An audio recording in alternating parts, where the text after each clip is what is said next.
Le film Aladdin sort le vendredi 27 mai sur Disney+, et je sais que je vais le regarder le jour même vu que c'est l'un de mes Disney préférés. D'autant plus que c'est l'un des films live les plus appréciés selon les critiques, ce qui lui a même valu d'avoir un sequel qui est actuellement en préparation. Cependant, apprécier une œuvre ne signifie pas qu'elle n'a aucun défaut, c'est donc avec plaisir que je vais tenter de décortiquer le live action en essayant de revenir sur les points positifs et négatifs du film.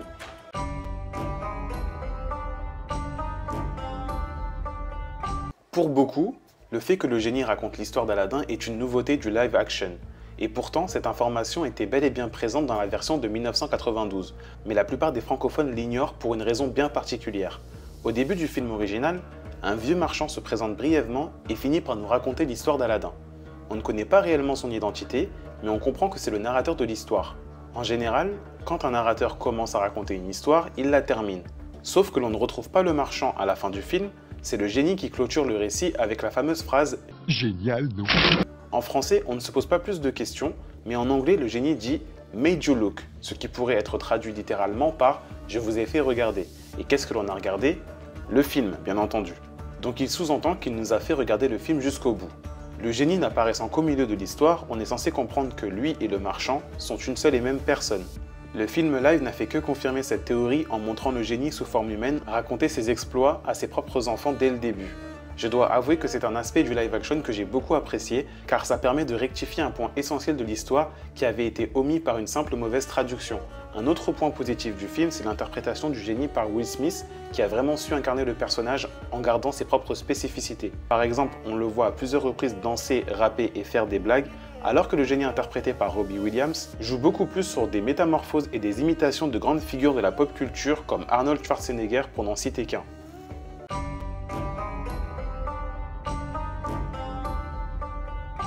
Maintenant, on passe au changement des règles de la lampe.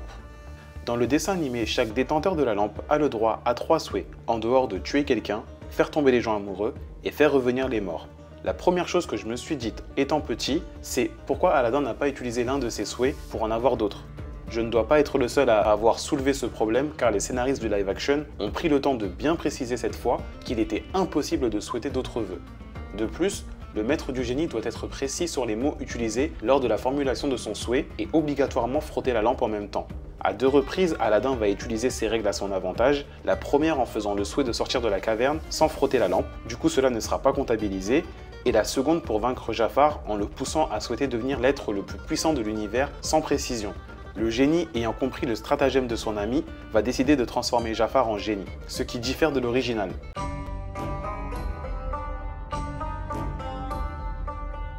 Le Jafar de notre enfance est un homme plutôt âgé avec un visage figé comme s'il portait un masque. Ce choix est sûrement une façon de nous faire comprendre que c'est un personnage très faux qui cache sa vraie nature. En effet, Jafar use énormément de la flatterie pour manipuler son entourage et n'hésite pas à avoir recours à la sorcellerie pour arriver à ses fins. Celui du live action, quant à lui, a un physique bien plus avantageux, cassant le stéréotype des méchants moches de Disney. Sa beauté lui a même valu le surnom de Hot Jafar, Sexy Jafar en français, sur les réseaux sociaux lors de la sortie du film. De facto, il est forcément moins effrayant que l'ancien physiquement parlant, mais il lui est supérieur dans la cruauté. Le Jafar du dessin animé est méchant, mais peut parfois faire preuve d'humour. Comme on peut le voir durant la reprise de Prince Ali, où il prend un malin plaisir à dévoiler la véritable identité d'Aladin, d'autant plus qu'il entretient une vraie complicité avec Iago. Celui de 2019 ne sourit quasiment pas, il n'entretient pas spécialement de relation amicale avec son perroquet et ne chante aucune musique. Cependant, ce qui le rend intéressant, ce sont les informations sur son passé. Il est en réalité un voleur originaire de Shirabad, une ville voisine du royaume d'Agraba, où il a lui aussi connu la pauvreté. Ses dures conditions de vie l'ont poussé à voir plus grand, et c'est seulement par sa force de caractère qu'il a pu gravir les échelons de la société, jusqu'à devenir le grand vizir du sultan. Pour ce faire, il a dû prendre énormément de vie humaine, et a malheureusement développé une certaine obsession du pouvoir, au point de toujours vouloir être le premier. Tout au long du film, Jafar prendra très mal qu'on lui rappelle qu'il n'est seulement qu'à la seconde place. C'est pour cette raison qu'il ne supporte pas les idées du sultan, qu'il trouve peu ambitieux. Comme il le dit lui-même, en plus de son enfance, j'aime l'idée que Jafar 2019 est plus un homme qui a mal tourné plutôt qu'un méchant sorcier malfaisant. En effet, on le voit beaucoup moins souvent faire l'usage de la magie que l'ancien. Par exemple, il décide d'envoyer Aladdin dans la caverne des merveilles en analysant les prouesses acrobatiques et les talents de dissimulation de ce dernier. Alors que dans le dessin animé, c'est à l'aide de la bague du sultan qu'il arrive à faire apparaître dans un sablier l'identité du diamant d'innocence. Par ailleurs, Jafar 2019 obtient la lampe grâce à ses propres capacités à voler, démontrant qu'il surpasse même Aladdin dans ce domaine. Même si j'avoue avoir une grosse préférence pour le Jafar de 92, je trouve qu'ils ont assez bien géré celui du live action qui, au lieu d'être un simple antagoniste, est aussi un reflet de ce qu'Aladin aurait pu devenir s'il avait fait les mauvais choix de vie.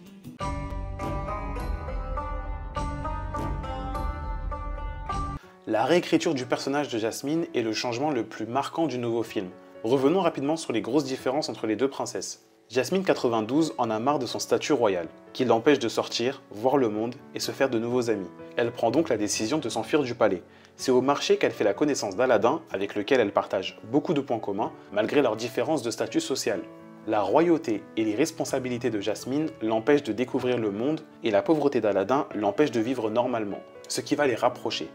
Dans le film live, Jasmine ne fugue pas de chez elle, elle se déguise simplement lorsqu'elle va au marché car elle veut voir comment vit la population d'Agraba. Car son rêve n'est pas de découvrir le monde mais de devenir sultane. Ce qui est cool, c'est qu'on apprend enfin pourquoi le sultan refuse qu'elle sorte du palais, il a tout simplement peur qu'elle se fasse tuer comme sa défunte épouse. Dans le dessin animé, la mère de Jasmine est également décédée, mais la seule chose que l'on sait sur elle, c'est qu'elle était une femme plus docile que sa fille. On apprendra même que la mère de Jasmine et celle d'Aladin ont toutes les deux transmis à leurs enfants une chanson, mais on n'en sait pas plus pour le moment. Au moins cette info a le mérite de créer un lien entre les deux personnages, même si je trouve cela moins impactant que dans la version originale. Peut-être qu'Aladin 2 nous apportera plus de détails sur ce sujet.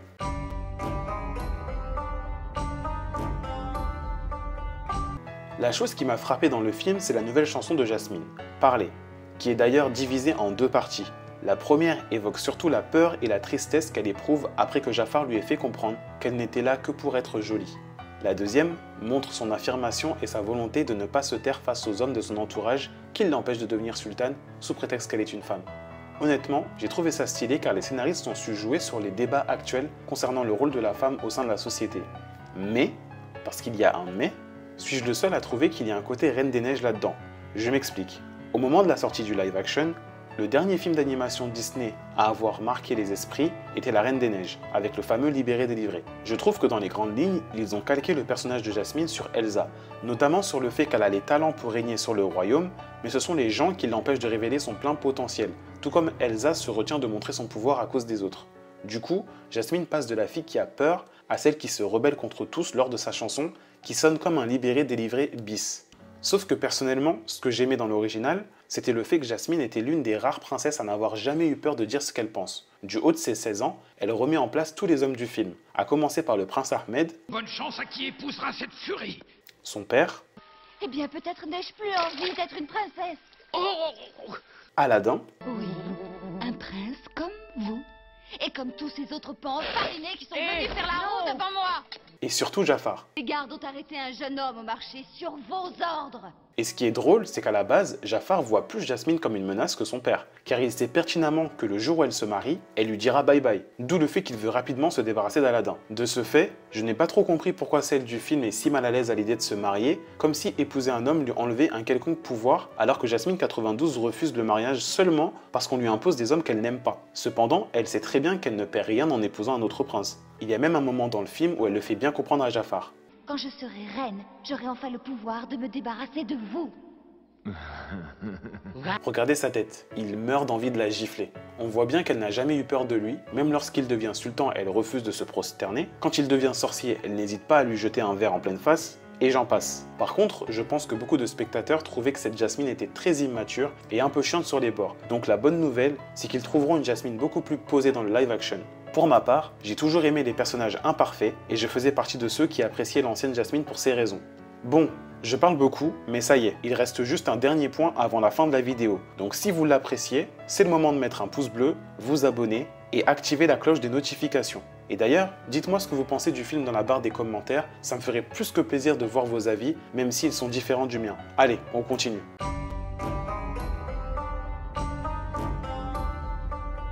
Je ne pensais pas que ce serait possible de trouver un acteur aussi ressemblant que le vrai Aladdin. On n'aurait pas pu rêver mieux. Mena Massoud incarne le personnage à la perfection. En revanche, ce qui me gêne, ce n'est pas le choix de l'acteur, mais surtout la place qu'on lui donne. Certes, Aladdin est un voleur, mais pas n'importe lequel. C'est le diamant d'innocence. Ce qui le différencie des autres, c'est qu'il ne vole que de la nourriture.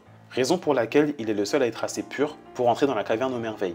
Ce mythe est un peu détruit dans le film de 2019, étant donné qu'il vole aussi des objets de valeur qu'il revend. Et quand il apprend qu'Abu a volé le bracelet de Jasmine, la seule explication qu'il lui donne c'est « There's a time that we do steal, and a time we don't.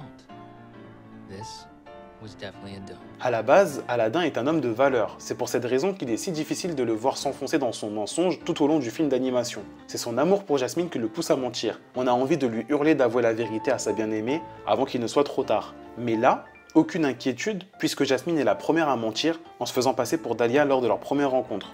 Du coup, on a l'impression que le seul rôle d'Aladdin dans le film se résume à être un voleur. Dans la version 92, il défend les opprimés et clame haut et fort ce qu'il pense de certains riches. Il n'hésite pas à bondir sur Jafar quand il enferme Jasmine dans le sablier, et il finit par combattre un serpent géant à l'aide d'une épée. Malheureusement, tout ça n'apparaît pas dans la version 2019, ce qui fait qu'à la sortie du cinéma, ce qu'on retient le plus, c'est Jasmine et sa fameuse chanson. Aladdin passe un peu à la trappe alors qu'il est le personnage principal du film. J'espère donc qu'ils prendront ça en compte dans le prochain volet, car j'ai bien envie de voir un Aladdin bien plus engagé et combatif que celui qu'on nous a présenté pour le moment. En attendant, je vous remercie d'avoir regardé la vidéo jusqu'au bout. Profitez-en pour aller voir ou revoir le film sur Disney+, car il reste tout de même génial. Et moi, je vous retrouve la prochaine fois pour une nouvelle analyse de live action.